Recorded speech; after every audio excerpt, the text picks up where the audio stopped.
We'll pick up where we left off with our discussion of tourism and tourism history in the Ozarks, and we're to our floating and fishing. Of course, the Ozarks, being primarily a rural place, still attracts thousands of people year after year to fish and float and hunt and all that kind of stuff. And this has been going on again since the late 19th century. You could say it's been going on a lot longer than that. A lot of the settlers were attracted to the Ozarks because of the wildlife and they were trappers and hunters and stuff like that. But as far as sports, fishing and hunting and all that kind of stuff, it's been going on since the late 1800s. Has been a popular destination. Some of the earliest efforts at hunting tourism or fishing tourism, that kind of stuff, were promoted by the railroads, by mining companies or lumber companies. They would often have kind of worked over land, cut over land. The railroads would have land in remote places and would promote it for hunting or fishing and that kind of stuff. Sometimes they'd promote it for agriculture. It didn't always mean that they were promoting in very good faith. Sometimes they were just trying to sell land or get people to come and to come to a resort or something. In some cases, businessmen from St. Louis would get together and build a clubhouse or a hunting lodge, or what? A man cave. A man cave. Yeah, I'm not. If they were using that, maybe they did call them man caves back in those days. I'm not sure. They would, but build places and a hunting lodge or a place on a river somewhere, and would get away for a week or two a year and fish and hunt and all this kind of stuff.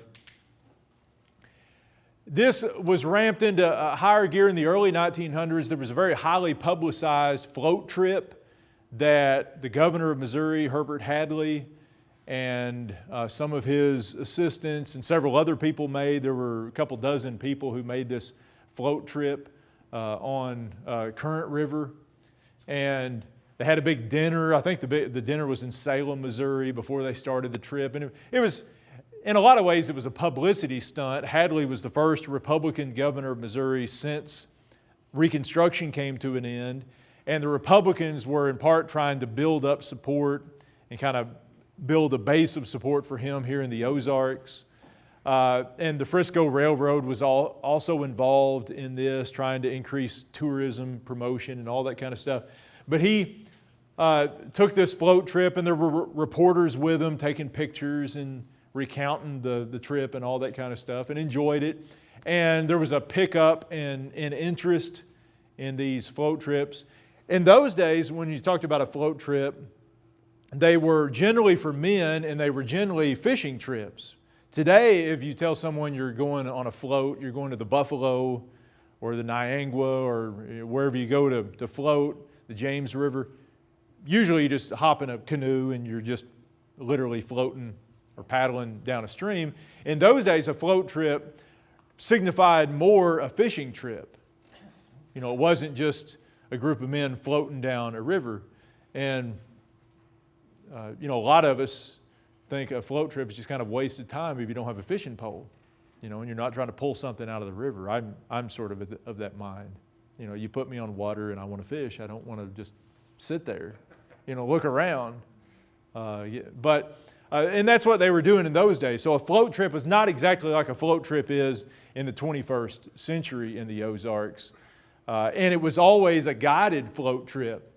And several guys would pile in these big John boats, and we'll see a picture of a John boat here in a minute. And they would, these were long, wooden, flat-bottomed boats, sometimes 20 feet long. And they were handmade by locals in the Ozarks. And the businessmen or whoever they were from St. Louis or Springfield or wherever they came from would usually hire a local guide who would theoretically take them to the best fishing holes in the river, would at the end of the day would clean the catch and fry up the fish and kind of take care of just take care of everything, would be the guide for the trip.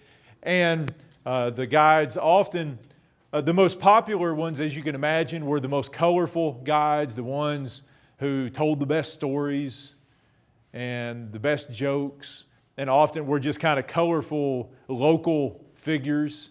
And there were some of those who became well-known, kind of legendary figures in the Ozarks, some of these guides. Over on the Current River, and I think this is a Current River picture, and this is a John boat. He's sitting in a big long boat, and this is a river guide. I'm not sure what his name is, but Walter Bales of Eminence, Missouri became probably the best known of the early 19th century float guides on Current River, and he ended up training several guides who worked for him, and then they went on to found their own their float fish guide services in the Eminence area. In southwest Missouri and Branson, it was Jim Owen. He became sort of the father of the float guides on White River and the James River and in the Branson area, and he founded his own guiding service, and that's an advertisement for it, Jim Owen Fishing Service. So you can see they're talking about Ozark float trips, but it's the Jim Owen Fishing Service, and even then, this is probably from the 30s or somewhere in there. Even then, when they're talking about a float trip, they're really talking about guys fishing. Were there bears back then? There would have been, by the early 1900s, the bear population was severely depleted in the Ozarks. There would have been a bear or two in the most remote areas, but they would have been nothing like they were 100 years or 50 years before in the Ozarks. You weren't likely to encounter a bear even in the most remote area in those days. You'd be much more likely to encounter a bear today than you would have been in the 19-teens or 20s or 30s. The bear population is greater today. Although I've never seen a bear out in the wild, and I've always, I want to see a bear at a good distance. I don't want to stumble up on a bear cub and then have a mama bear tackle me, or something like that. But there are quite a few. Well, they in some places in the Ozarks you can bear hunt today. They have bear hunting is legal. Yeah, there are that many bears in some places. Yeah, black bears. Yeah, they're in my home county down in Arkansas and several counties in the White River Valley down there. There's bear hunting.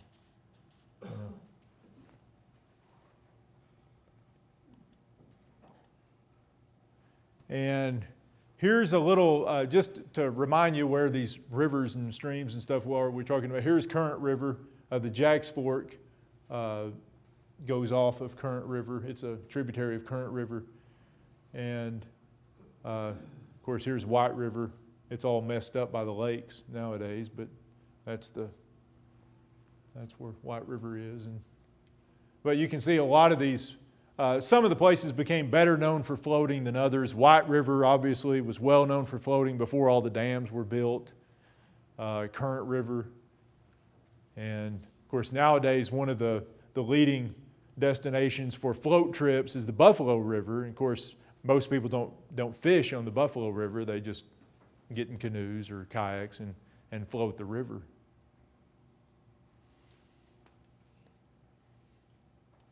Now, tourism took on different forms in the Ozarks. We've already seen that there was tourism caused by the healing water craze. There was tourism because of the proximity to St. Louis and wealthy city people wanting to have second homes or summer cottages and stuff like that. There was tourism caused by outdoor activities in the Ozarks.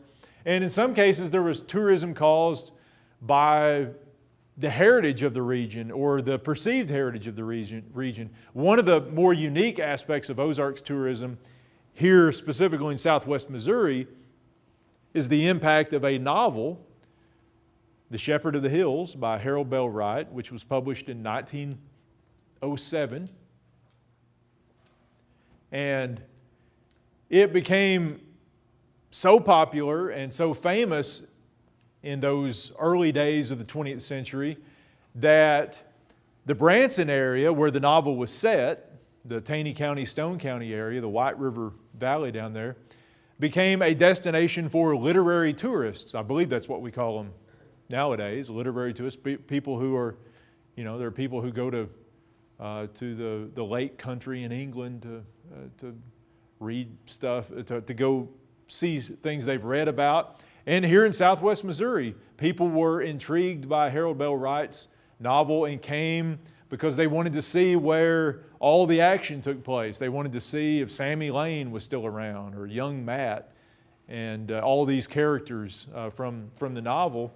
And it really took off in the early 1900s, and especially the Branson area. And this really is the real origin of the tourist industry in Branson. So it's much older than Andy Williams or the Bald Knobbers or the Presleys or any of that kind of stuff, or Silver Dollar City. It goes all the way back to the early 1900s. And even before that, there had been a small tourism, very small tourism industry based on cave exploration and things like that, where Marvel Cave is underneath Silver Dollar City today. That had been opened for tours in the late 1800s. But the Branson area really takes off in after 1907, after the publication of this book. It just so happens, going back to Butch's earlier point, that the railroad was in Branson by this time. It had just come through a couple years earlier before the book was published. And so people had an easy way to get to the Branson area, ride the rails and then get off and rent, pay one of the many taxi drivers who were around who would take you on the tours to show you where the Sammy Lane house was and all this kind of stuff. Most of it was just completely made up, because these were fictional characters. And then Branson takes off even more in 1913 when a power site dam was completed, forming Lake Taneycomo. And so you get this little resort town that springs up there on the banks of Lake Taneycomo. And Taneycomo is White River backed up. This was a dam that was built on White River to generate hydroelectricity and also to generate a little tourism-related income, which it did. But all of this kind of stuff impacted Southwest Missouri, and a lot of it had to do with again, as I mentioned, the perceived heritage of the region. How many of you have read Shepherd of the Hills? Anybody? Okay, a couple people done it. And Shepherd of the Hills presents the Ozarks as kind of God's country, this place to go back to, to find your health and your spiritual health in this place. People were drawn to it by that. They were also drawn to it by the colorful depiction of characters in there. These Ozarks characters, there were hillbilly characters, there were more kind of noble characters in there. You got a wide range of Ozarks kinds of characters. And these things attracted people too. They wanted to see people like this. See people like, they were convinced people like these hillbillies and noble mountaineers actually existed. And they must be down there around where all the action took place. So this draws people to the Branson area.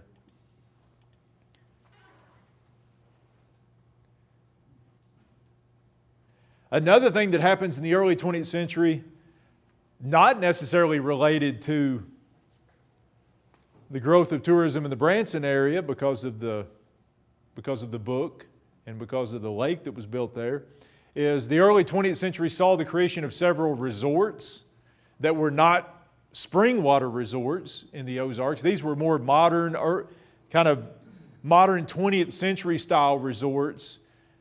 Some of them tried to tap into the new automobile market, bringing in people now that cars were becoming more popular. And we'll just briefly mention 3 of them in the Ozarks.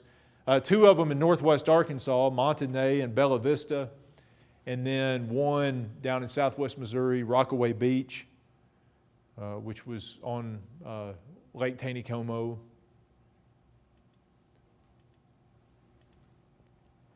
Montanay was founded by the guy pictured there. Coin Harvey was his nickname. And this was founded right after the turn of the century near the town of Rogers, Arkansas. And a large resort. When I get this up on Blackboard, this will take you to a kind of an online museum exhibit based on the history of Montanay. It's pretty neat to see.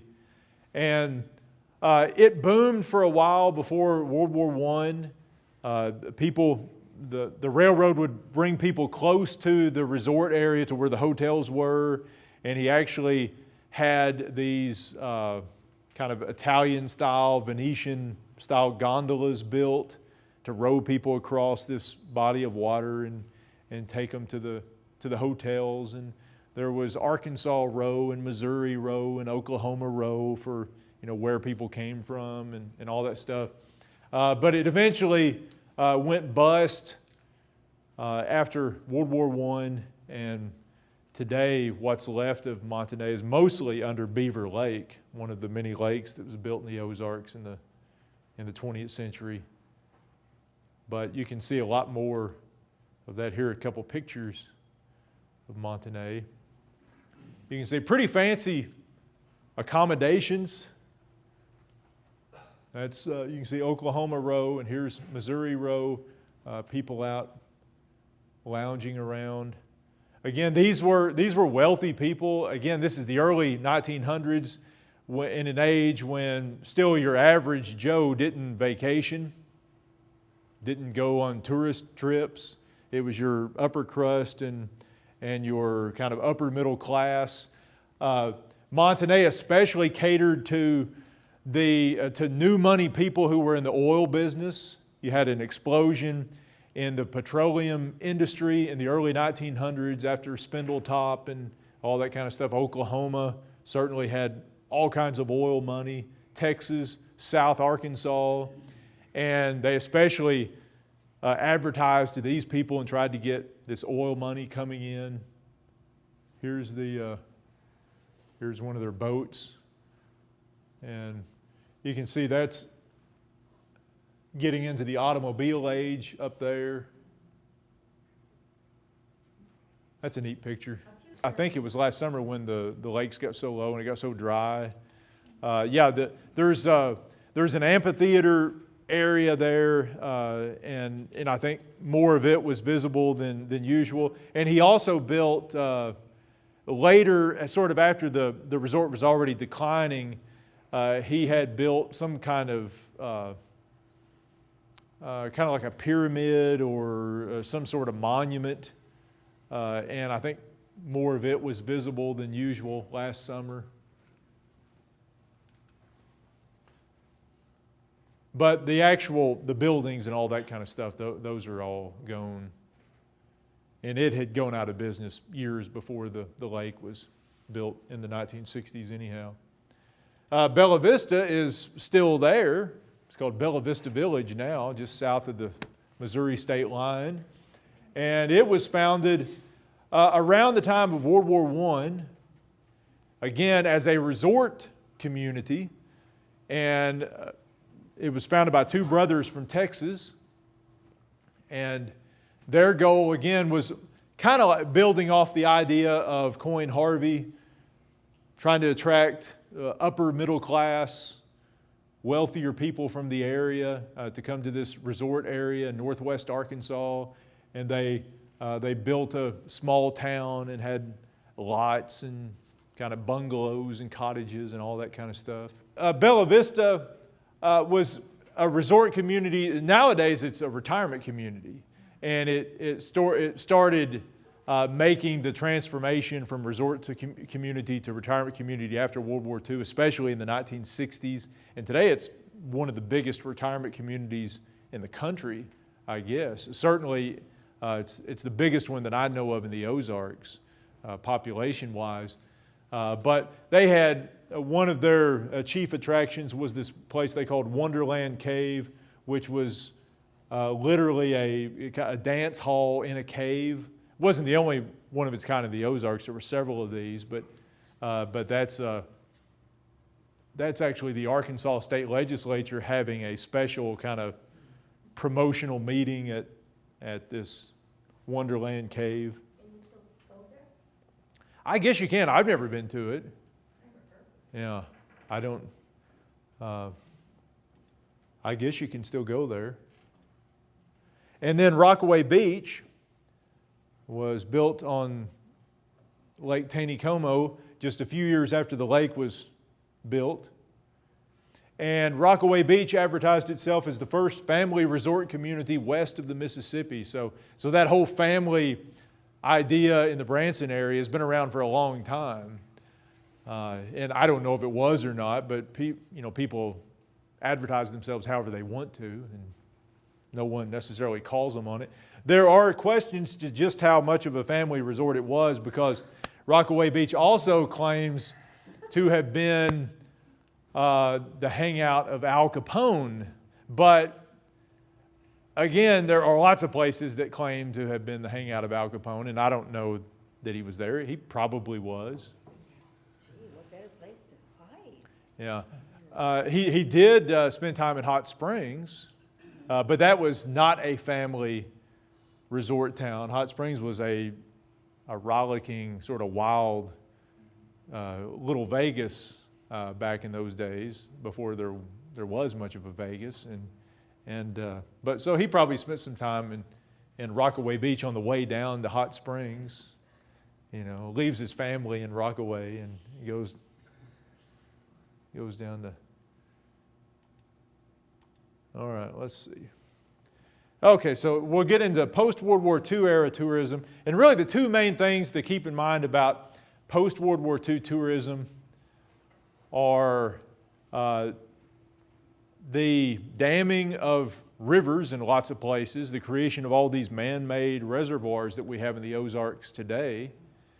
And a lot of people probably don't even realize that some of these are man-made. They're just lakes, and they seem like they've always been around, and there they are. We're not Minnesota.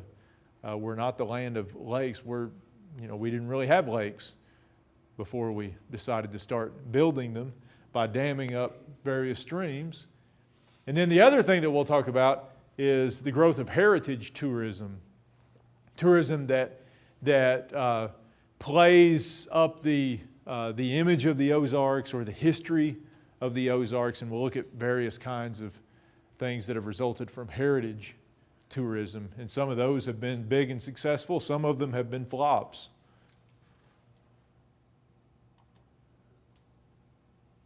And we do know that by the late 20th century and the early 21st century, tourism is the economy in some places. It's the industry.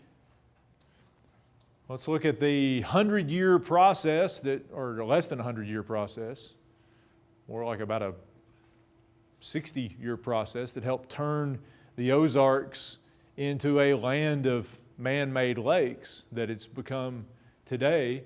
You've got, we've just talked about the first of these man-made lakes, Lake Taneycomo, which will be dwarfed by the ones that come behind it. A lot of people don't even realize the Lake Taneycomo is still there. It's not all that impressive when we built all these big dams and much bigger lakes since then. But that was the first one to get things kicked off. And the two things that were important about Lake Taneycomo are two things that become important about the other lakes, most of which the Army Corps of Engineers will build, and that is the generation of hydroelectricity. That was always a big thing. And the generation of tourism-related income. That comes with almost all of these as well.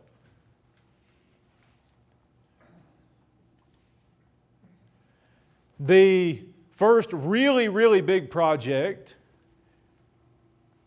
and The last one before the Army Corps of Engineers gets in on the game is the building of Bagnell Dam and the Lake of the Ozarks up in the northern part of the Ozarks by damming up the Osage River.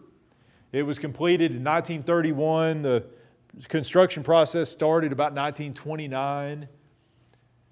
And this was a massive dam building project for the day and time, and required displacing entire towns, buying farmland from people, moving them out of the floodplain and all that kind of stuff, out of the out of the area that would be inundated by the dam.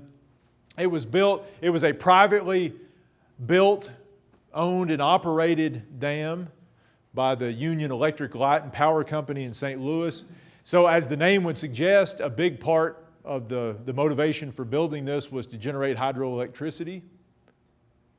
And a big part of it as well was to generate things like land sales, because those of you who've been to the Lake of the Ozarks, how does the scenery around the Lake of the Ozarks differ from, say, Truman Lake or Bull Shoals Lake? Houses everywhere. You're allowed to build right up in the lake. Right. You can build houses right down to the water at these places. There's no zone like you get on the Army Corps of Engineers lakes. There's a zone that you can't build in, and you have to be so far from the shore and all that kind of stuff. The Lake of the Ozarks, because it was privately owned and operated, they started selling that land. It was high dollar land, and allowing development to take place. And they've been running into different sorts of environmental problems and all that kind of stuff for years because of that. And just last year, different kinds of land claim legal problems and stuff where people had built houses on lots that they shouldn't have, and all that kind of stuff. There's always issues going on up there, seems like.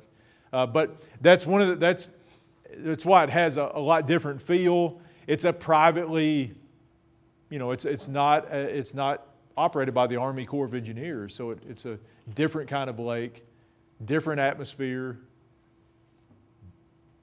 Maybe contributes to our discussion earlier that is considered more dangerous than these other places. That may be why. You don't have the government in there, putting regulations on this and that. And it is kind of, you do have more of a wide open atmosphere, an anything goes sort of atmosphere around that place.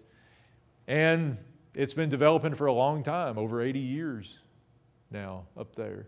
But one of the first things that the Union Electric Light and Power Company did was set up a company, basically a promotional company and a real estate company, to sell land, to start setting up resorts, hotels, restaurants, all that kind of stuff around the lake, to take advantage of the tourists who started coming in. And even during the Depression, they started coming in. But as you can imagine, after World War II, when America embarks on this long period of relative prosperity and affluence, when even factory workers all of a sudden have the leisure time and the money to take vacations, then the Lake of the Ozarks just explodes in popularity after World War II. And if you remember when we talked about stereotypes, and I showed you those pictures from the New York Times that had water skiers on the Lake of the Ozarks and stuff like that, it became very popular in the 1940s and 50s and 60s, and was known all around the Mid-America region. People came to the Lake of the Ozarks from all over the place. As more and more lakes start to be built, then obviously it takes some of the clientele away from the Lake of the Ozarks, though the fact that the Lake of the Ozarks was not built by the Army Corps of Engineers sometimes makes it more accessible for people, or at least more wide open, as we were talking about. Here's a picture of the dam under construction in the late 20s or early 30s. If you ever just look on the internet, there's no shortage of dam construction photographs. People like to take pictures of dams as they're being built for some reason, and you can just find them all over the internet. And this is just one of many that you can find. And they are kind of neat, though. We just sort of see the guts of a massive project like that as it comes together. You can see it looks like horses or ox drawn something up there.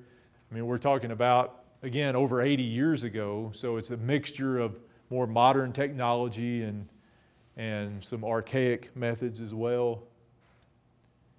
And here's a postcard with the completed Bagnell Dam and the Lake of the Ozarks behind it. And I think you can still tour Bagnell Dams. Anybody ever toured it? Like the inside of it? You know, after 9/11, all of the Army Corps of Engineers dams stopped their tours for about 10 years or so. They just started a couple years ago giving limited tours down at Table Rock again. And I think there are still some of the Army Corps dams that still to this day don't do tours because of terrorism scares and all that kind of stuff. But I think Bagnell still does tours, you know. But I went on the Table Rock tour a couple summers ago, and it's pretty neat. You know, if you like seeing giant turbines and stuff like that, you know, it's pretty interesting to me. You know, yeah. So I would recommend it. Well, let's see how we get all of these Army Corps of Engineers lakes that dot the Ozarks today. A lot of these stem from a Depression-era congressional act called the Comprehensive Flood Control Act, and this set in motion a series of surveys and plans, and only a small percentage of the dams that the Army Corps of Engineers planned and surveyed out were ever built. You know, there are several of them that were built, but they had many, many more on the docket that just never got built for one reason or another, because they were considered too expensive, or as you crept more into the latter part of the 20th century, there were environmental issues. The whole idea of damming up these free-flowing streams started to lose appeal for a lot of people, and you get into the conservation and preservation movements spring up, environmental movement. But many of them were built, and had it not been for World War II getting in the way in those early years after the act was passed, probably they would have been built long before they were, some of them. But as it was, we'll look at them by the river valley or by the watershed, and we'll start with the White River watershed. And the first one built, this was not the first of the Army Corps dams built in the Ozarks. We'll get to that one in a minute, but the first of the White River watershed Army Corps dams built was the one that was Norfolk Dam that formed Lake Norfolk. The dam is in North Arkansas. The lake extends all the way up into the southern part of Missouri, into Ozark County, Missouri. And it's obviously the North Fork of the White River that was dammed. And that one was, the preparation and the planning for that all started before the war started. And they already had it going, so they went ahead and finished that one. But they didn't do any more dam building projects in the Ozarks until after the war had ended. And a lot of that was just a manpower issue. So many of the young men who normally would have been working on the dam projects were in service and were gone. But so Lake Norfolk was completed in 44. Clearwater Lake on the Black River over in southeast Missouri was completed in 48. And then you had Bull Shoals in 51. That was a big one, bigger than the first two. Table Rock in 58, that's the one down in southwest Missouri on White River. Greer's Ferry on the Little Red in 63, and then the last one in the White River Valley, Beaver Dam in northwest Arkansas in 66. So lots of dam building. 3 of them on the main channel of the White River. Here's if you go to that website, if it's still up, I think it's still active. There's lots of dam building pictures on that one as well. And in this case, it's the Bull Shoals Dam. And today, if you visit Bull Shoals Dam, there's actually a big visitor center up there on that hill. It's not pictured there. This is an older picture, but it's a pretty nice visitor center up there.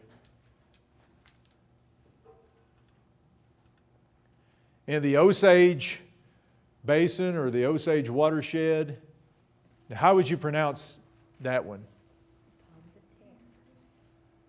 It looks like Pomme de Terre, doesn't it? Is anybody from that area? Anybody visit the lake? I've heard people say Pomme de Terre a lot. Okay, Pomme de Terre, that's one you hear. And some of the old timers, the real locals in the area, pronounced it Pumley Tar. You know, in the Ozarks we don't really pay attention to spelling. It's just however the mood suits us, we'll say it.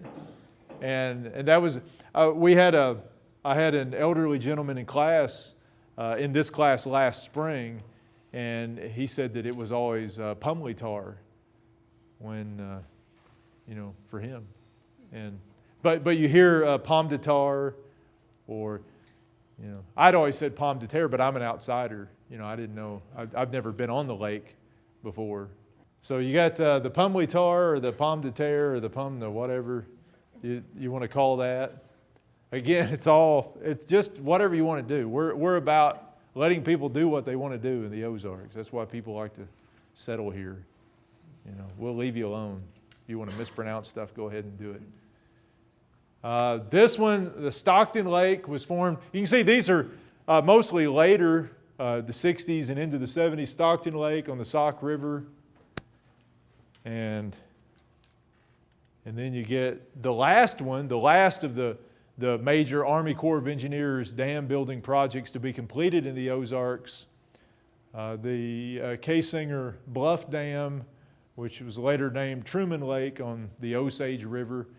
The first two, the Pomme de Terre and the Sauk, are tributaries of the Osage. And these are all in sort of the northwestern corner of the Ozarks. You said these were the last. Is the tour done now? Well, you never say never in this kind of stuff, but I would say there are no immediate, as far as I know, there are no immediate plans to resurrect any of these dam building projects. The Army Corps of Engineers still probably has a warehouse of filing cases full of plans for dams. I know there were all kinds of dams planned, even for small streams, little tributaries and stuff, that were never built for one reason or another. So they're still out there. And as far as I know, no one has ever come along and said, burn all the blueprints. We're never going to do these. They've just been sort of tabled indefinitely as far as I know. Did I read that they're actually taking down some dams on the Colorado, is it? They may be. It wouldn't surprise me. At some point, you got to do something. You've either got to do some major repairs on them, or spruce them up, or take them down, or let them crumble, or something. We're not here very long. If we live, 90 years, we think we've accomplished something around here. And you can imagine, 200-300 years from now, I don't know if any of these dams are still going to be up. What we may decide, we may all go back to nature and want free-flowing streams again. So I don't know. It's our horizons are limited by our own mortality, and we don't often think beyond our own lives, much less 500, 1,000 years down the road. But at some point, the dams are not going to be here. I just don't know when it is, and I probably won't be around to see it. Is Fellows Lake dammed?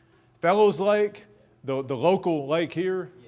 Yeah, it's a dam, but yeah, pretty much in the Ozarks, anywhere that anything's called a lake or a big pond, it's been dammed in some way. Yeah, it's just I didn't include any of the more kind of municipal lakes like that, the smaller sorts of things on here, and but yeah, there are several of those too.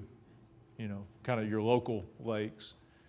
But this one, Truman Lake, I think this was, as far as I know, this was the last of the Army Corps lakes to be built in the Ozarks, and nothing's been built since that point. I do know that, Millie, going back to your question about are they done or is there a possibility for others, it's been within the last 10 years, when I was still teaching down in Arkansas, there was a movement by some local people. There's the river that I grew up close to. It's really just a big creek close to my family's farm, but it's called Strawberry River. It's a tributary of the Black River. And there was a movement afoot to bring the shelved dam project for the Strawberry River back out and activate it and get the dam built again. This was in the early 2000s. And immediately there was a group of people who came out and protested and said, we don't want the dam, and what's the use, that kind of stuff. And something happened and it just kind of disappeared. The talk of it disappeared. But as far as I know, none of these things have ever got the complete and final acts.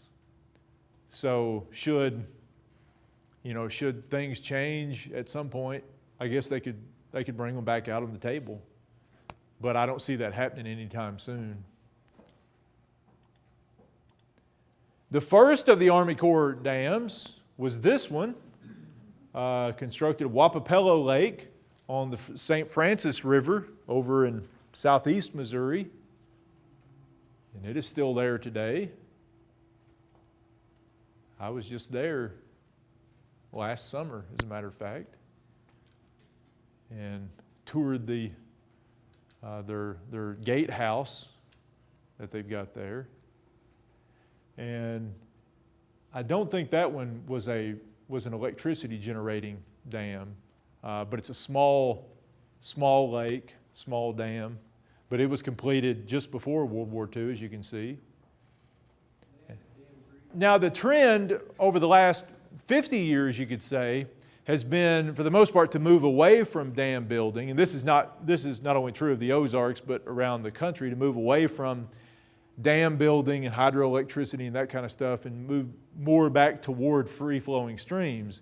Not to the point of taking dams apart and taking them down, but just not building them.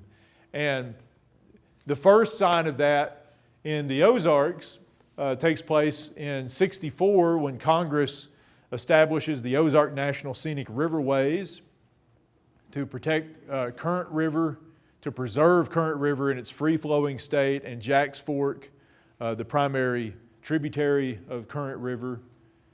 And that's why floating is the big thing we mentioned over in the Eminence area, Shannon County, floating the Current River in the Jack's Fork.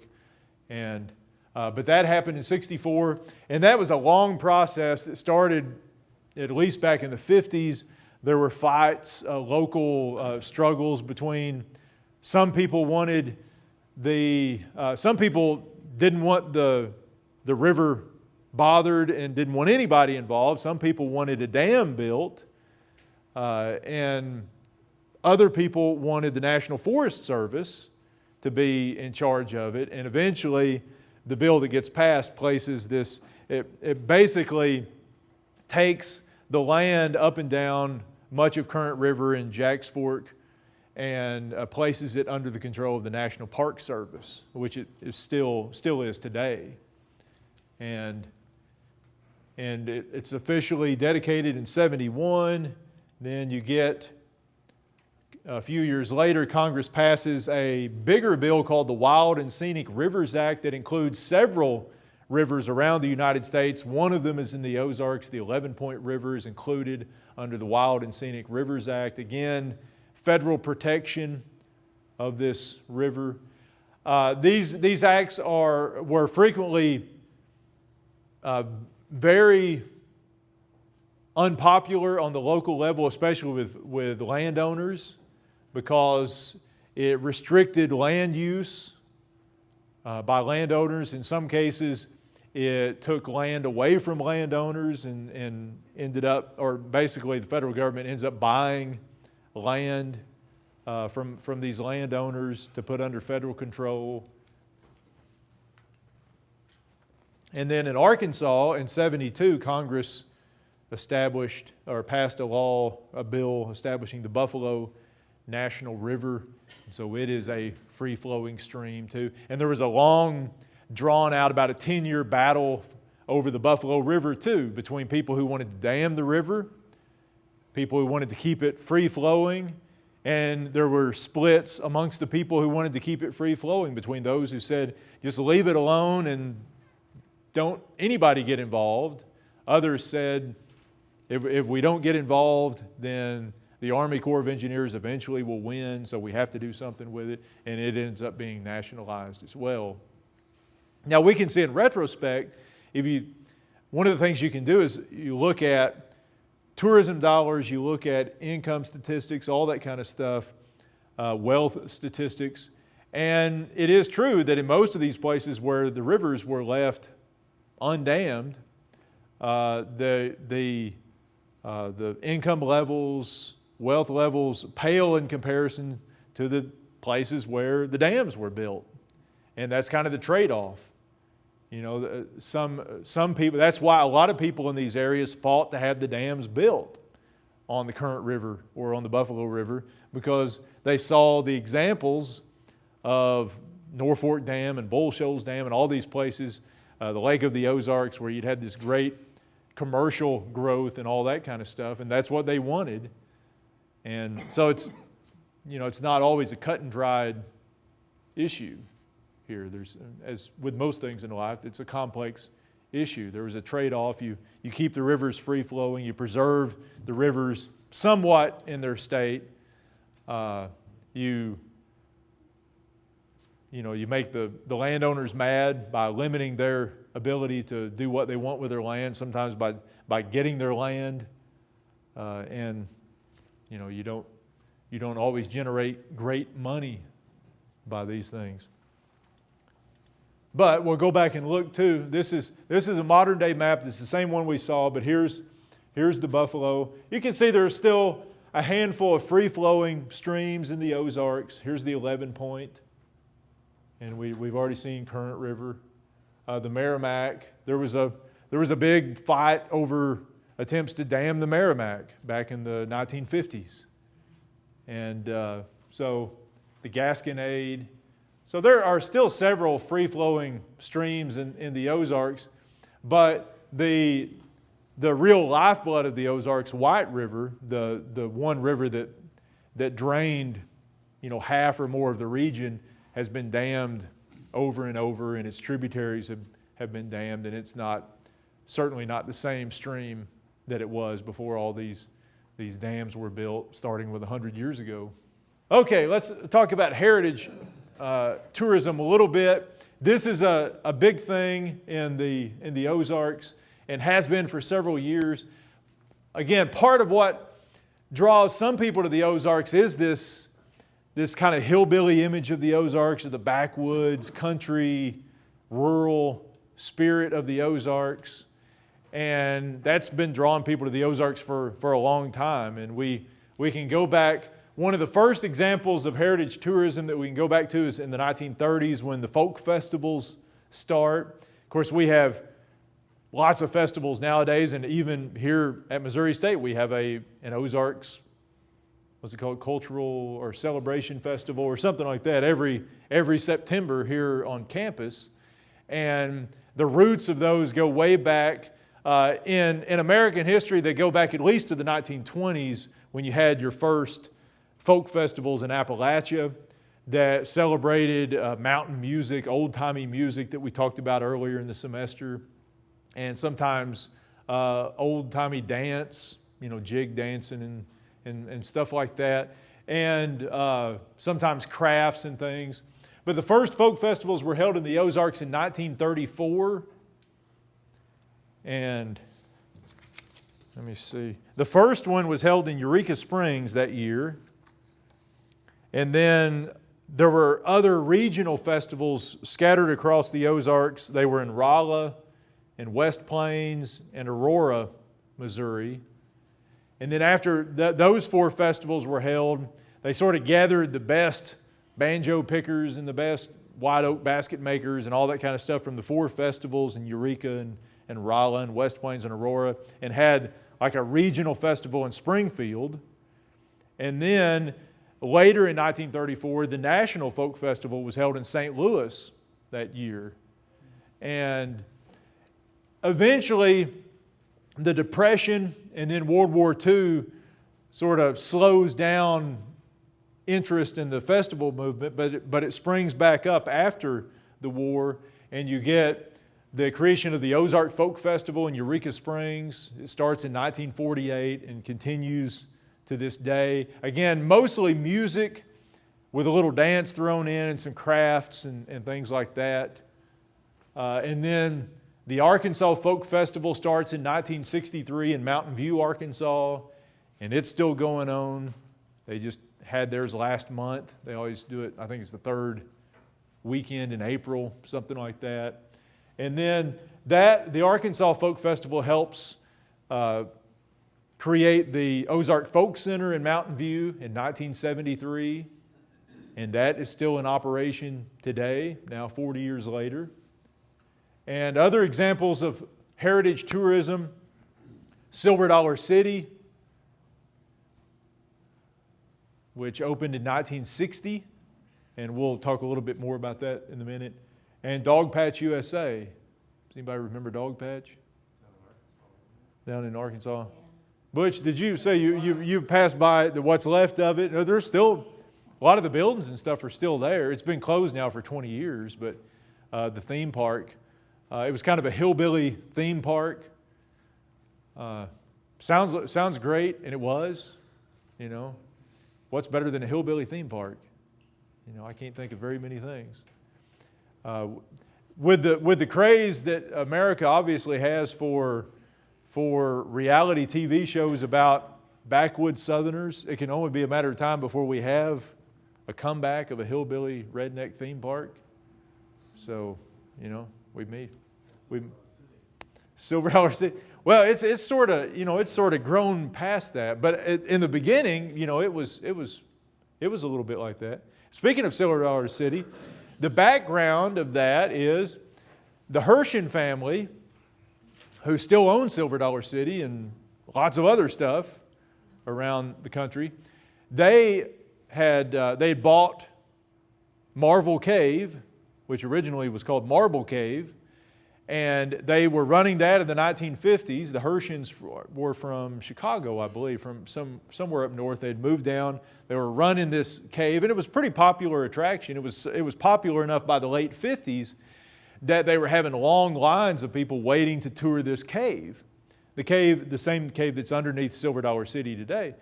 And they came up with this idea of building this little faux town, this little pretend late 1800s frontier town at the mouth of the cave for people to kind of mill around in, to give them something to do while they were waiting to get into the cave. And that's how Silver Dollar City started. That little faux frontier town opened in 1960. There were 5 buildings originally, and it grew from there. And now, I'm sure there are thousands of people who go to Silver Dollar City and don't even realize there's a cave underneath it, because that's not what they're there for anymore. And, so a lot of people go to the cave, but most people who go to Silver Dollar City don't ever even think about a cave and don't go to the cave. So that's how it starts in 1960. And you can see, here's a picture of the original crew back in 1916. They had, of course, they had their stagecoach, and they did a little like holding up a stagecoach sort of thing. They still do some of the same things that they did back 50-something years ago, carry on some of those traditions, but it's obviously grown well beyond that. And part of the spirit of this Silver Dollar City in the early days was, again, that heritage tourism idea, playing up the kind of frontier heritage of the Ozarks. Now, what Silver Dollar City did was mixed kind of hillbilly mythology with the Wild West. We are talking about 1960, the heyday of the Western on television, when Westerns on TV in 1960 were like reality shows are in 2013. Every 2 out of every 3 shows was a Western back in those days, and people were fascinated with Westerns and all that kind of stuff. So Silver Dollar City kind of mixed, kind of jumbled up the two, Ozark history and the history of the Wild West, and capitalized on that. But it was a kind of a heritage thing. And today we know Silver Dollar City still has some of the elements of those earlier days with the people in granny dresses and the crafts people who were making stuff and dressed up in old-timey clothing and stuff like that. And then they obviously do lots of stuff from roller coasters to international festivals that have nothing to do with the early days of Silver Dollar City. They're just kind of things that theme parks do. And Silver Dollar City is popular enough and successful enough that we saw that it made the top 10 of Missouri's most visited destinations by itself.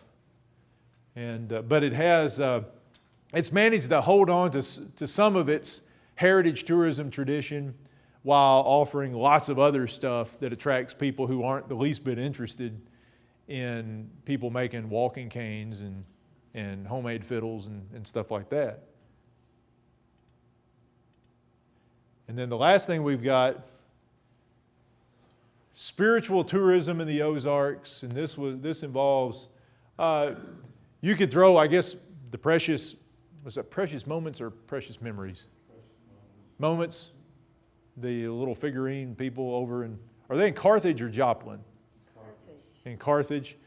You could throw them in here too, but the big outfit when we talk about spiritual tourism in the last 50 years has been the growth of Eureka Springs, just one more element to a very strange mix of tourist appeals there in Eureka Springs. It starts almost 50 years ago when publisher Gerald L.K. Smith, who is nowadays quite a notorious figure, he was anti-Semitic and made part of his fortune publishing these anti-Semitic publications and stuff like that.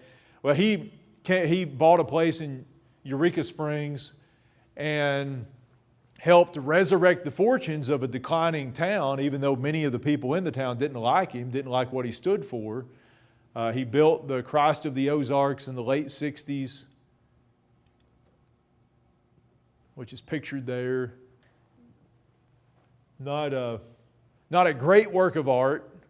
The scale's a little bit off in some ways. But this is built, and then of course, more popular than the Christ of the Ozarks, the Passion Play that he founds and opens in the late 60s and eventually draws hundreds of thousands of people to Eureka Springs and continues to this day to draw people to Eureka Springs. Didn't it just almost get shut down, like this year? For They were shutting it down, they were in the process of shutting it down, but then they raised enough money to keep it going. for financial reasons. Right, Right. yeah. But they kept it going. Yeah. Is he still living? No. I think he died years. I think he was pretty old in '64 when he found Eureka Springs. But I don't know. It seems like you don't hear as much about the Passion Play as you used to, and that may be a reflection of its declining fortunes.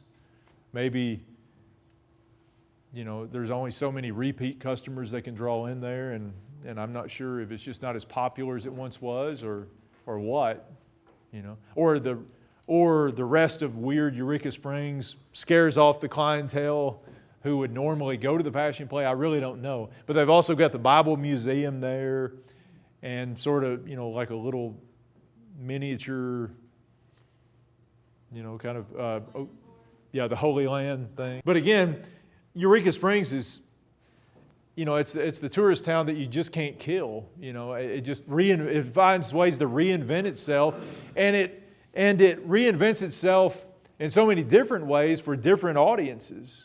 You know, the same place that attracts thousands and thousands of Christians every year is the same place having the Rainbow Parade and the bikers and you know, all that kind of stuff. It's just it's remarkable that they've been able to do what they do, I guess. Yeah. Can we call it an Ozark success story, or just a weird little place, weird little anomaly in the middle of the Ozarks? I'm not sure, but I think that's the last. Yeah. And we are out of time. Does anyone have a question in the last minute that we have before 8:20? Okay.